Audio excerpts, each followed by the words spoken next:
بسم اللہ الرحمن الرحیم۔ معزز خاتون حضرات، السلام علیکم ورحمۃ اللہ وبرکاتہ۔ 3 قسم کے لوگ اللہ نے ان پر جنت حرام کر دی ہے۔ یہ ہے ہمارے آج کے حدیث کے سبق کا موضوع، مشکات المصابیح کتاب الحدود۔ باب ہے شراب اور شرابیوں کی مذمت کے حوالے سے 3655ویں حدیث کتاب میں، جبکہ دوسری طرف 22ویں ہے باب میں۔ وعن ابن عمر رضی اللہ عنہما ان رسول اللہ صلی اللہ علیہ وسلم قال ثلاثة قد حرم اللہ علیہ الجنة مدمن الخمر والعاق والدیوس الذي يقر في اہلہ الخبث، رواہ احمد والنسائی۔ معزز خاتون حضرات، کی روایت جیسے آپ نے سماعت فرمایا کہ مسند احمد اور سنن نسائی میں ہے۔ مسند احمد کی جو معروف دار المعرفہ کتبہ ہے، دوسری جلد کا صفحہ 69 ہے، 5372ویں حدیث۔ سنن نسائی میں 2563ویں حدیث ہے۔ بعض اہل علم مسند احمد بن حنبل کی روایت کو ضعیف قرار دیتے ہیں۔ اس کی وجہ یہ کہ سیدنا عبداللہ بن عمر کے شاگرد سالم سے جس آدمی نے یہ حدیث سنی ہے وہ مبہم ہے، اس کا پتہ نہیں وہ کون ہے، لیکن سنن نسائی میں تفصیل موجود ہے کہ اس آدمی کا نام عبداللہ بن یسار ہے، اور عبداللہ بن یسار المکی یہ مقبول راوی ہیں۔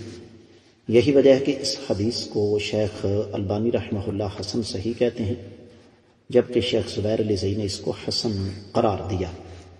سنن نسائی کا تفصیلی حوالہ میں آپ کی خدمت میں رکھ رہا ہوں۔ کتاب الزکوٰۃ 69واں باب ہے، صدقہ دے کر احسان جتلانے والے کا بیان، 2563ویں حدیث۔ جب یہ پتہ چل گیا کہ یہ روایت قابل قبول ہے تو آئیے اس کے ترجمے کی طرف بڑھتے ہیں۔ ترجمہ اس حدیث کا یوں بنتا ہے کہ سیدنا عبداللہ بن عمر رضی اللہ تعالیٰ عنہما سے روایت ہے کہ نبی علیہ الصلوۃ والسلام نے ارشاد فرمایا، اللہ تعالیٰ نے 3 قسم کے لوگوں پر جنت حرام کر دی ہے۔ پہلا ہمیشہ شراب پینے والا، دوسرا والدین کا نافرمان، اور تیسرا دیوس جو اپنے اہل و عیال میں زنا برقرار رکھنے والا ہو۔ معزز خاتون حضرات، حدیث اپنے مفہوم میں بالکل واضح ہے،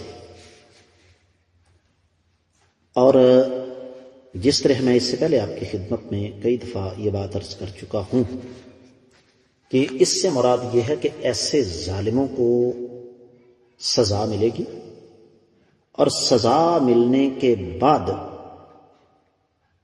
پھر اگر انہوں نے شرک نہیں کیا تو رب کائنات اگر چاہیں گے تو ایسے ظالموں کو جنت میں داخل کر دیں گے۔ جنت میں داخلہ حرام ہونے سے مراد یہ ہے کہ ابتدا میں ایسے ظالموں کا جنت میں داخلہ حرام ہے۔ تو اب باب کے ساتھ تو اس حدیث کا تعلق بالکل واضح ہے کہ چونکہ شرابیوں کا تذکرہ ہو رہا ہے، باقی دونوں کے بارے میں کوئی تبصرہ کرنے کی ضرورت نہیں۔ اللہ تعالی ہم سب کو محفوظ فرمائے۔ اس کے ساتھ ہی آج کا حدیث کا سبق بھی مکمل ہوتا ہے۔ آپ لوگوں سے اجازت چاہوں گا۔ السلام علیکم ورحمۃ اللہ وبرکاتہ۔